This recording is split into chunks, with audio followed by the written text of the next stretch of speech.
High school के विद्यार्थियों को कई शिकायतें रही हमसे और हम पर कई सारे कॉल्स भी आए हैं कि सर हाई स्कूल की केमिस्ट्री थोड़ी सी पढ़ाकर ही छोड़ दी है, उसमें आगे कुछ भी नहीं डाला है। तो इसलिए मैं आज हाई स्कूल के उस चैप्टर को कंप्लीट कर रहा हूँ, अम्ल क्षार एवं लवण वाले को। 2 टॉपिक हैं उसमें, एक तो सूचक, एक लवण जल अपघटन। तो उसको हम समझाते हैं। पहला टॉपिक है बेटा सूचक। सूचक को इंग्लिश में बोलते हैं इंडिकेटर। सूचक का वैसे मतलब हम लेते हैं सूचना देने वाला, हमको सूचित करने वाला, उसको हम सूचक बोलते हैं। गाड़ियों में होता है इंडिकेटर, जैसे हम गाड़ी मोड़ते हैं तो इंडिकेटर अपने आप जलने लगता है, वो भी सूचक है, सूचना दे रहा है कि गाड़ी मुड़ रही है। यहाँ पे हम सूचक किन्हें बोलते हैं? यहाँ पे सूचक बेटा हम उन्हें बोलते हैं जो हमें ये सूचना देते हैं कि ये चीज अम्ल है या ये चीज क्षार है। क्योंकि आप अम्ल और क्षार की पहचान चक्के तो करोगे नहीं, हाथ में लेके तो करोगे नहीं, क्योंकि इससे तो भाई आपको नुकसान होगा, संक्षारक प्रवृत्ति के हाथ जल जाएगा। तो पर कैसे पहचान करोगे? फिर पहचान ऐसे करोगे कि एक तो पीएच पैमाने से, पीएच वैल्यू पता करके कि भाई 7 से ऊपर है तो क्षार है और 7 से नीचे है तो अम्ल है। दूसरा तरीका होते हैं सरल सूचक। सूचक दरअसल कैसे होते हैं कि अम्लीय माध्यम में तो ये कोई एक रंग देंगे और क्षारीय माध्यम में उससे कोई डिफरेंट रंग देंगे। तो जैसे ही माध्यम क्षारीय हो जाएगा, इनका कलर बदल जाएगा, तो आप पता कर लेंगे कि अब ये माध्यम इनका क्षारीय हो गया। अम्लीय माध्यम में कुछ और रंग देंगे और क्षारीय माध्यम में कुछ और रंग देंगे।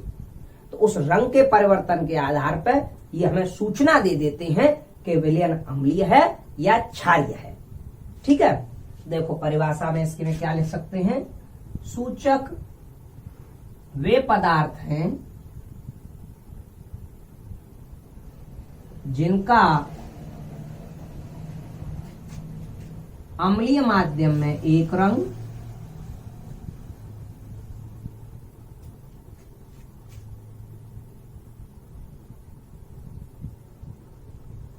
तथा क्षारीय माध्यम में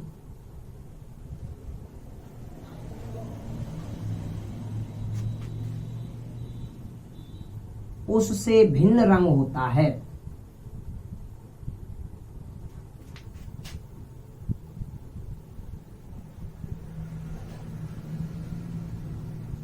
जिनका अम्लीय माध्यम में तो भाई कोई एक कलर होगा और क्षारीय माध्यम में उससे कुछ डिफरेंट कलर होगा। तो इससे पता चल जाए कि माध्यम ये अम्लीय है, ये विलयन, या फिर क्षारीय है। देखो जैसे मैं आपको एग्जाम्पल बताऊं, जैसे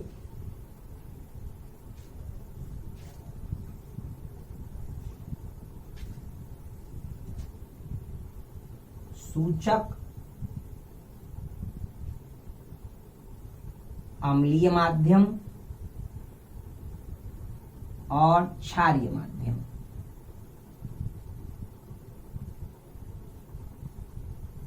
देखो पहला सूचक है आपका हल्दी। हल्दी हल्दी अम्लीय माध्यम में कोई रंग नहीं देती, रंगहीन रहती है, ये कोई कलर नहीं देगी। अम्लीय माध्यम में अगर हल्दी डालोगे तो कोई कलर नहीं देगी, और जैसे ही माध्यम क्षारीय हो जाएगा तो ये आपको लाल रंग देगी। कैसा? लाल रंग। अम्लीय माध्यम में एक अलग और क्षारीय माध्यम में अलग। दूसरा सूचक है मैथिल ऑरेंज।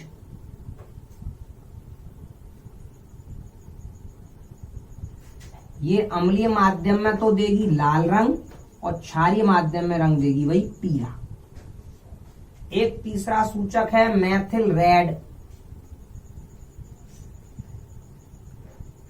ये भी अम्लीय माध्यम में लाल रंग देगी और क्षारीय माध्यम में पीला रंग देगी। जैसे आपने एक गिलास में कोई विलयन भरा हुआ है और आपको पता करना है कि ये अम्लीय है या क्षारीय है। आपने बाई दावे उसमें मैथिल ऑरेंज डाली थोड़ी सी, 2 बूंद मात्रा में, और अगर वो पीला रंग देने लग जाए तो आप कह दोगे कि सर ये क्षारीय है, क्योंकि मैथिल ऑरेंज हम क्षारीय माध्यम में पीला रंग देती है। और अगर वो लाल रंग देने लग जाए तो आप कह दोगे कि ये भाई अम्लीय है। तो बिना उस विलयन को टच किए हुए केवल सूचक की सहायता से और रंग को देखकर आपने ये बता दिया कि ये अम्लीय है या ये क्षारीय है। ये काम है भाई इनका, खुली भाषा में। अच्छा एक और बता दें, एक है भाई हम ज्यादा यूज करते हैं फिनोफ्थलीन, ये हम सबसे ज्यादा यूज करते हैं लैब में। फिनोफ्थलीन अम्लीय माध्यम में रंगहीन देती है, कोई कलर नहीं देती, और क्षारीय माध्यम में लगभग गुलाबी रंग देती है। अब आप कहेंगे सर ये रंग कैसे परिवर्तित करते हैं? भाई ये व्याख्या आपके पाठ्यक्रम के थोड़ी सी बाहर है। ये व्याख्या पहले इंटरमीडिएट में हुआ करती थी, पर अब वहां पे भी नहीं है, फर्स्ट ईयर में भी नहीं है। अब ये व्याख्या बाहर कर दी है। वैसे इसके लिए दो सिद्धांत दिए हैं वैज्ञानिकों ने, ओस्टवाल्ड और किब्नोइड का सिद्धांत, परंतु वो आपके पाठ्यक्रम में नहीं है, इसलिए केवल आप इतना ही ध्यान रखें जो आपके पाठ्यक्रम में है। अगर अतिरिक्त हम आपको पढ़ाएंगे सिलेबस होने के पश्चात, तब बता देंगे कि इसका क्या कारण है क्या कारण नहीं है अतिरिक्त पाठ्यक्रम में। तो बात समझ में आई भाई सूचक वाली? अम्लीय माध्यम में एक रंग और क्षारीय माध्यम में उससे भिन्न रंग देते हैं। तो ये आप टेबल बना दिया हमने, इसको आप नोट कर लीजिए, यही है आपके यहाँ। तो माध्यम बदलने पर ये कलर को चेंज कर देगा, बस इतना काम है इनका। अगली बात हम आपको बताते हैं लास्ट, लवण जल अपघटन।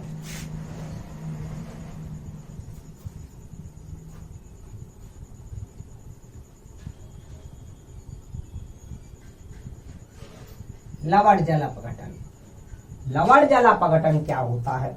लवण तो हमने आपको पढ़ा दिए, लवण क्या होते हैं। लवण आप जानते हैं अम्ल क्षार की क्रिया कराने पर बनते हैं। तो अगर किसी लवण को हम जल में घोलें, किसी भी लवण को अगर हम जल में घोलें, तो वो विलयन या तो अम्लीय बनेगा या क्षारीय बनेगा या उदासीन बनेगा। इस घटना को कहते हैं लवण जल अपघटन, यानी लवण को जल में घोलना या लवण की जल से क्रिया कराना, तब विलयन अम्लीय बने या क्षारीय बने या उदासीन बने, तो इसको कहेंगे लवण जल अपघटन। वह अभिक्रिया जिसमें कोई लवण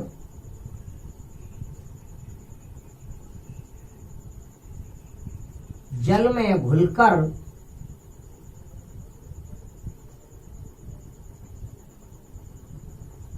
अम्लीय या क्षारीय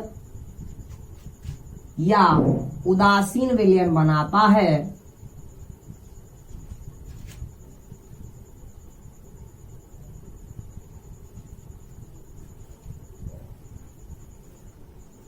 लवण जल अपघटन कहलाती है।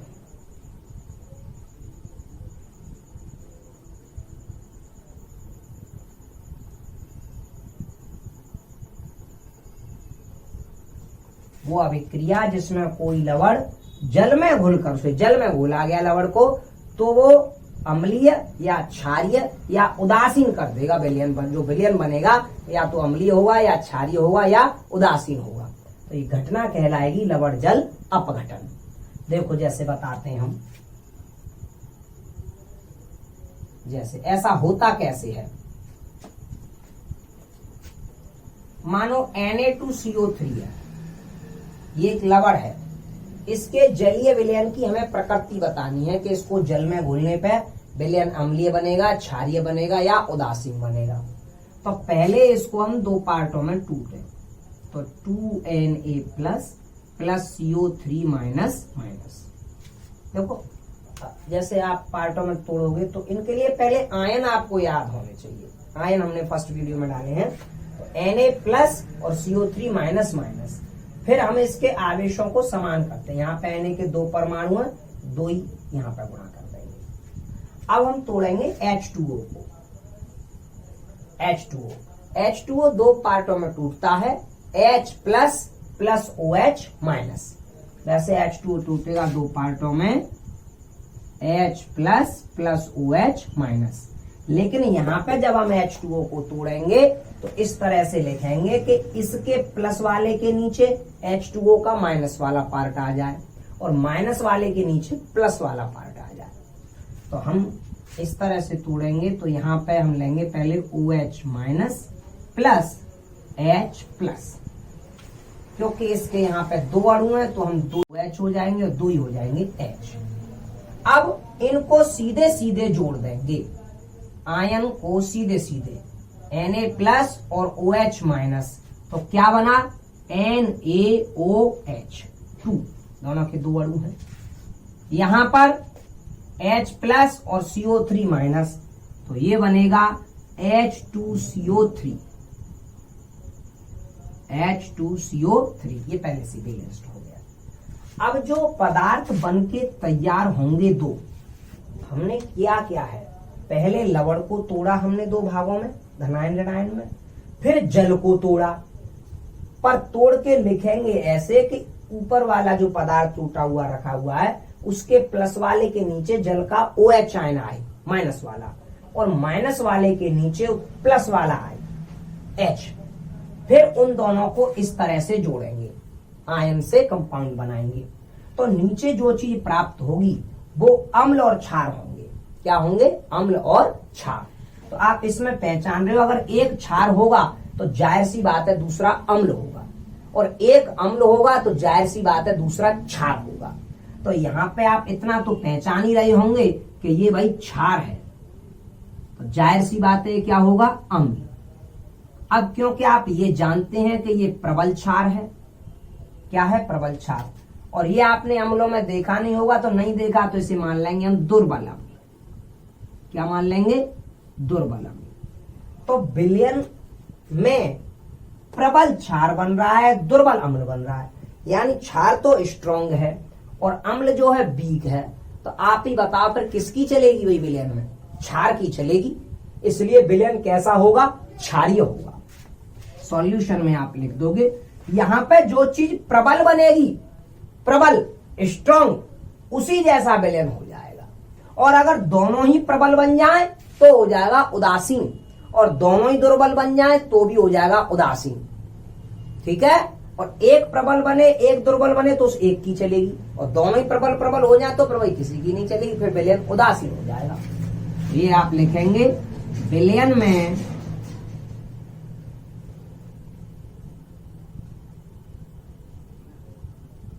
प्रबल क्षार बनता है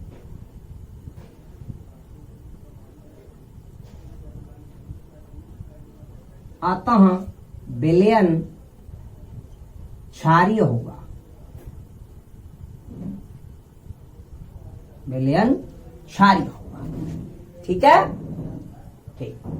अब इसके आगे एक और बता देता हूं मैं, अम्लीय वाला, इसे आप उतार लीजिएगा।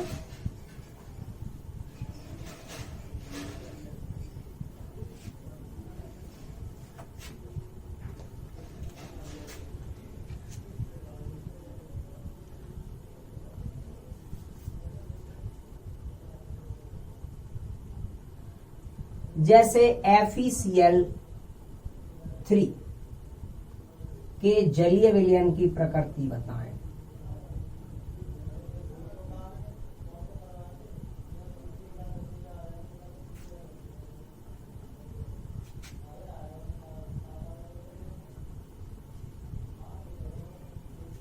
तो FeCl3 तोड़िए, Fe plus plus plus plus Cl minus, यहां Cl के 3 परमाणु है तो हमने यहां रख लिया 3Cl माइनस। अब किसको तोड़े? H2O को। तो यहां पे लिखेंगे OH माइनस, यहां पे H प्लस, क्योंकि 3 है इसके तो यहां भी 3 अणु लेके चलेंगे हम। अब इन्हें ऐसे करके ऐड कर दीजिए, तो ये बनेगा FeOH का होल थ्राइस प्लस ये क्या बना? 3HCl, H और Cl HCl। अब आप जान रहे हैं कि ये क्या है भाई? ये एक प्रबल अम्ल है, और ये क्या है? दुर्बल क्षार, क्योंकि क्षारों में आपने इसे देखा ही नहीं होगा, तो इसे क्या मानेंगे हम? दुर्बल क्षार। तो अब विलयन कैसा होगा भाई? अम्लीय। आप लिखेंगे क्योंकि विलयन में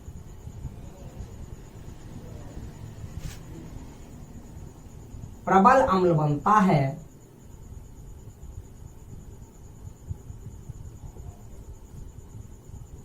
अतः विलयन अम्लीय होगा।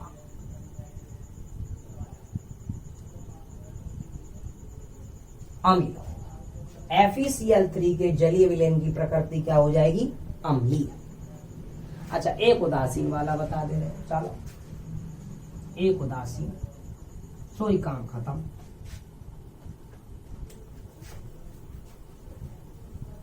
जैसे NaCl, या ऐसे ले लो, ऐसे ले लो, Na2SO4 के जलीय विलयन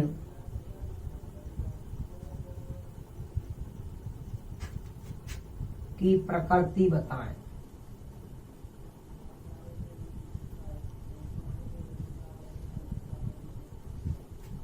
Na2SO4 के जलीय विलयन की प्रकृति बताएं। Na2SO4 2Na+, उसी प्रकार तोड़ने पर प्लस SO4 माइनस माइनस। जल को तोड़िए, दो अणु तोड़ने पड़ेंगे हमें। 2OH minus plus 2H plus. इनको इस तरह जोड़िए, 2NaOH प्लस H2SO4।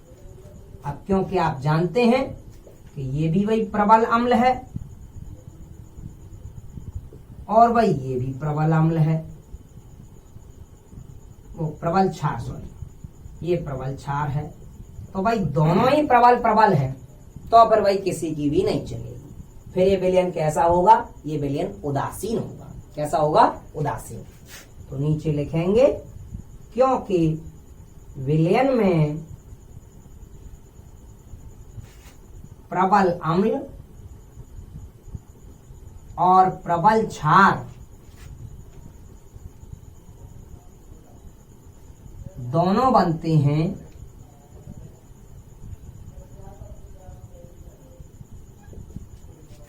अतः विलयन उदासीन होगा।